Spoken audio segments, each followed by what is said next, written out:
หัวส้วมทองคำสั่งมาจากจีนนะสั่งมาจากประมาณจีนนี่กดชักโครกตัวนี้เป็นกดถ่ายเบาอันนี้กดถ่ายหนัก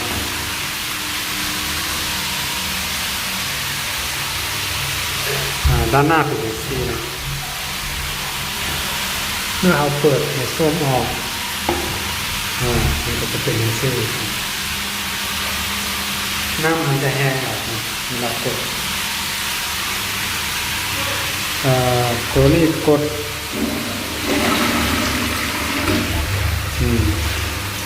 ถ่ายเบาเมื่อกดถ่ายหนักเนาะมันจะแห้งหรอ